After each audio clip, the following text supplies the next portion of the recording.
Yung I Can See Your Voice, inabangan ko talaga yun, mga ka-idol, kung inabangan ko yun kasi kala ko ipapalabas nila Saturday or Sunday.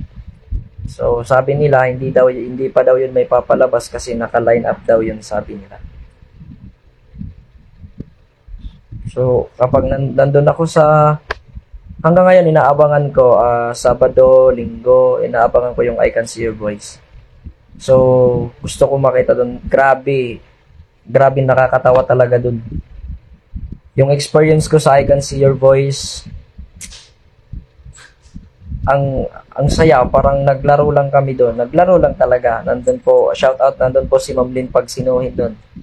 Nandun po siya, nanood. Nandito ako ngayon sa Showtime House. Good morning. So kahapon, nakita nyo ako sa Showtime. Naging audience ako kasi gusto kong ma-experience kung ano yung pakiramdam na maging audience ng Showtime. So, ang saya. Nag-enjoy ako kahapon. Shout out sa mga taga-Gamay. Shout out sa inyong lahat dyan. Tapos shout out din sa mayor sa Silvino Lobos. Shout out kay Mayor Harito. Shout out sa inyo at saka kay Engineer Luyugoy ng Silvino. Shout out sa inyo, Engineer. Shout out sa mga taga-Lawang. Shout out sa inyo. Maraming salamat po sa suporta niyo sa akin. Yan, Barangay Kababayugan sa Silvino Lobos. Shout out sa inyo. Shout out po sa Barangay Talolora, Mondragon, Northern Samar. Shout out po kay Barangay Captain Arnel Dumasig. Shout out po, maraming salamat po sa suporta ninyo. Sa mga nagtatanong kung kailan yung ating guesting natin sa mga TV shows. Sa ngayon wala pa tayong guesting kasi natatapos pa lang tayo mag-guest sa I Can See Your Voice. So nagsabi ako sa kanila na gusto ko munang umuwi kasi namimiss ko na rin po yung family ko, namimiss ko na rin po yung barangay ko, and kaya yon, nagsabi ako sa kanila na kung pwede umuwi po muna ako din kasi gusto ko rin po makita yung mga sumusuporta sa akin doon sa Samar. Yan, thank you so much po Northern Samar, salamat po sa suporta ninyo na ibibigay sa akin at maraming salamat po. Shout out po kay Tatay Paneng, tapos kay Nanay Ima ng Baybay sa Barangay Bugko. Shout out sa inyong lahat sa Vinsornatics. Maraming salamat sa suporta ninyo. At saka kay Ma'am Lynn Pagsinuhin, shout out po kay Ma'am Lynn Pagsinuhin. Tapos kay Jason Noval, kay Kuya Wilson Aribato, shout out po. At saka shout out din po kay Ma'am Jocelyn Libia. Shout out sa inyo kay Ate Sherin, yan. Sa mga hindi ko na siya shout out, pasensya na kasi ang dami. Shout out sa aking pinsan na si Jima Morillo Dumasig. Shout out sa inyo. Shout out sa Barangay Talolora, kara nanay, kara tatay, kara kuya, kara ate. Shout out sa inyo. Tapos shout out din sa kara nanay Tinang, kara tatay Maing. Yan, shout out sa inyo. Kara tatay Oscar, kara nanay Untay. Shout out. Yung I Can See Your Voice, inabangan ko talaga yun, mga ka-idol, kung inabangan ko yun kasi kala ko ipapalabas nila Saturday or Sunday. So sabi nila hindi pa daw yun may papalabas kasi naka-line up daw yun, sabi nila. So kapag nandun ako hanggang ngayon inaabangan ko, Sabado, Linggo, inaabangan ko yung I Can See Your Voice. So gusto ko makita doon. Grabe nakakatawa talaga doon. Yung experience ko sa I Can See Your Voice, ang saya, parang naglaro lang kami doon. Naglaro lang talaga. Nandun po, shout out, nandun po si Ma'am Lynn Pagsinuhin doon. nandun po siya nanood. So, ngayong araw, wala tayong ganap. Pupunta sana ako sa Showtime ngayon. Kaso, magla-live na lang muna ako dito ngayon. Actually, si Abudi Yandog, shout out kay Abudi Yandog. Ando na po si Abudi, umuwi na. Then ako, sabi nila, pwede na daw ako umuwi. So, ang hinihintay ko na lang ngayon is kung kailan yung flight ng Katarman. Kapag may flight yung Manila to Katarman, so yun, uuwi na ako. So wala pang eksaktong schedule kung kailan ako uuwi. So pero sabi nila pwede na daw ako umuwi. Sa experience ko kahapon kasi gusto ko ma-experience kung ano yung pakiramdam ng maging audience ng Showtime. Kaya nag-try ako doon na pumasok ako doon mag-audience. Ang saya kasi during commercial, nung nagko-commercial,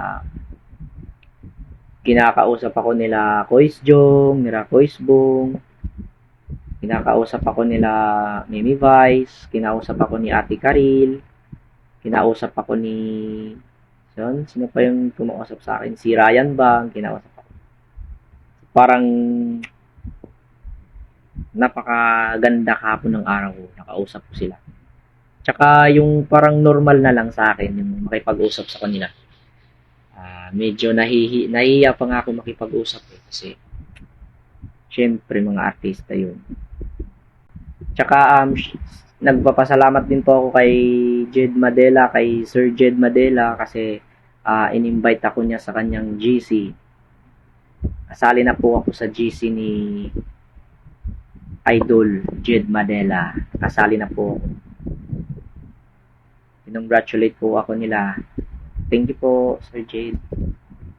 So, shout out sa mga taga-barangay Dinita, Mondragon, Northern Samar. Shout out sa inyo, guys. Sana magka-concert ako dyan sa Northern Samar. Actually, inimbitahan ako ni Abudi sa birthday niya kasi birthday niya kahapon, birthday niya bukas. Kaso hindi ako nakapunta. Birthday concert niya bukas. Sabi ko hindi ako makakadalo kasi uuwi na ako. Then, yan, shout out kay Abudi Yandog. Abudi, happy birthday sa'yo. Salamat sa'yo sa lahat ng tulong mo sa akin. Thank you so much, pre. You're the best. Salamat, Abudi.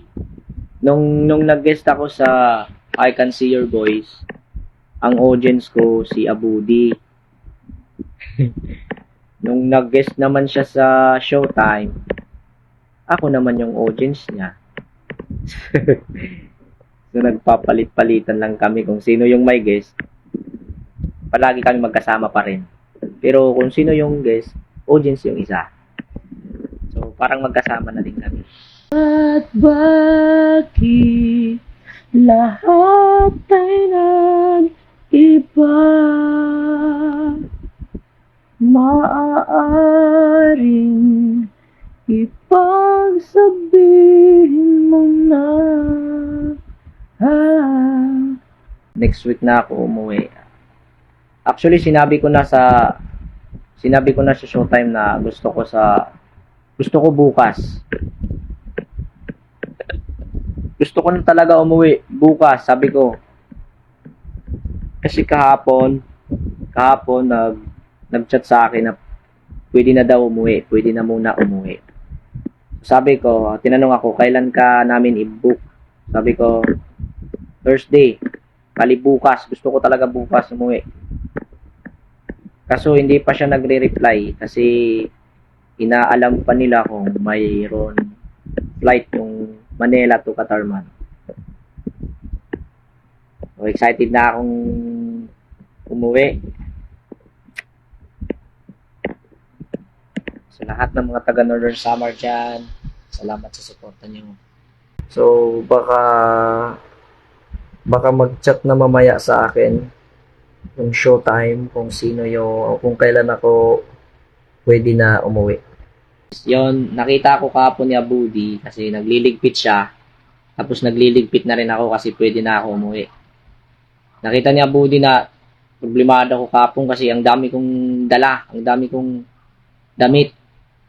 Hindi yung pwede lahat dalhin ano yan, sa eroplano, mahirap yun. Hindi yung pwede. So, binigyan ako ng luggage ni Abudi para meron daw ako mapaglagyan. Mabait talaga si Abudi. Then syempre mabait siya, mabait. Sabi niya kasi mabait ako. Kaya mabait din siya. Actually yung mga marshal diyan sa Showtime natutuwa kasi nakikita kami na magkasama palagi. Kasi mula umpisa talaga, unang salang ko sa tawag ng tanghalan, magkasama na palagi kami, pumupunta kami ng kantin, pumupunta kami sa labas, minsan pinapagalitan kami kasi makukulit, bigla-bigla daw kami umaalis, pumupunta sa kung saan-saan, di kami nagpapaalam. So, pero pumupunta kami sa kainan, kumakain kami doon. Minsan hinahanap kami, hindi kami nakakapag-update kung nasan kami. So, yun. Nasabi nila na makulit kaming dalawa. Kaya natutuwa sila na nakita kami na magkasama palagi. Tapos natuwa talaga ako kahapon kasi nagulat ako kasi audience ako kahapon. Nandun ako sa unahan, di ba? Sa unahan ako. Pinaupo ako dun ni Jong Hilario sa unahan. Ni Dambu. Dito ka sa unahan. Doon ako sa unahan. Sisigaw-sigawan kami dun. Tapos nung commercial, biglang sumigaw si Jong Hilario. Sinigaw ni Jong Hilario pangalan ko. Binsor Dumasig is in the house.